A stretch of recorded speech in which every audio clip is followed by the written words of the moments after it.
Il taglio del nastro è spettato al presidente veneto Luca Zaia, orgoglioso che nella sua Treviso trovi sede la 12ª sezione dell'Istituto Zooprofilattico delle Venezie. Un'eccellenza per la sicurezza alimentare perché, ha detto Zaia, chi adultera un alimento è paragonabile ad uno spacciatore.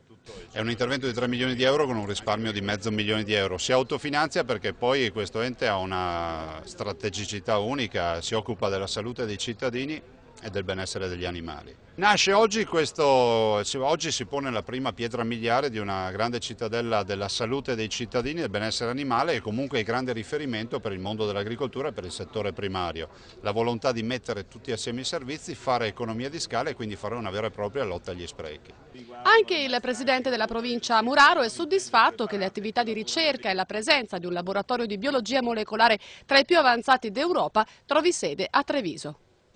Soprattutto è un orgoglio questa inaugurazione di questo istituto importante per quanto riguarda la zootecnia trevisana. Tempi rispettati dall'esecuzione appunto dell'avvio dei lavori, un'opera fatta con tutti i criteri anche di sostenibilità ambientale, per cui per quanto riguarda il risparmio energetico un grande investimento che va nella direzione di assistenza verso il mondo della zootecnia, soprattutto nel Trevisano, dove pensiamo che abbiamo una produzione a livello mondiale di conigli ma anche di altri animali che sicuramente sono un'economia importante. La provincia di Treviso collabora da anni con l'istituto nel quale abbiamo sottoscritto importanti accordi ed oggi sicuramente il raggiungimento di un obiettivo di importanza strategica per l'economia dell'agricoltura e di un settore dell'agricoltura della nostra provincia.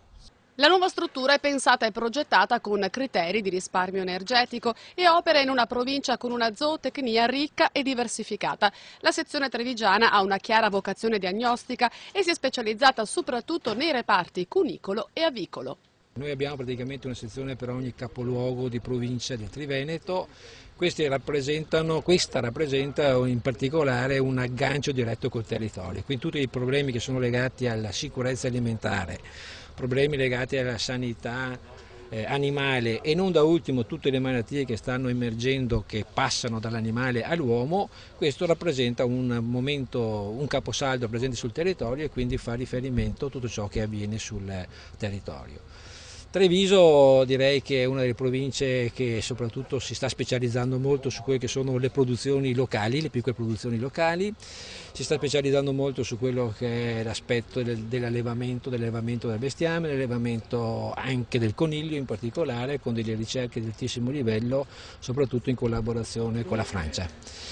E quindi è un elemento di riferimento con il territorio per capire cosa sta succedendo, le dinamiche dove tutti i cittadini possono rivolgersi quando hanno bisogno di qualche problema negli ambiti appena detti.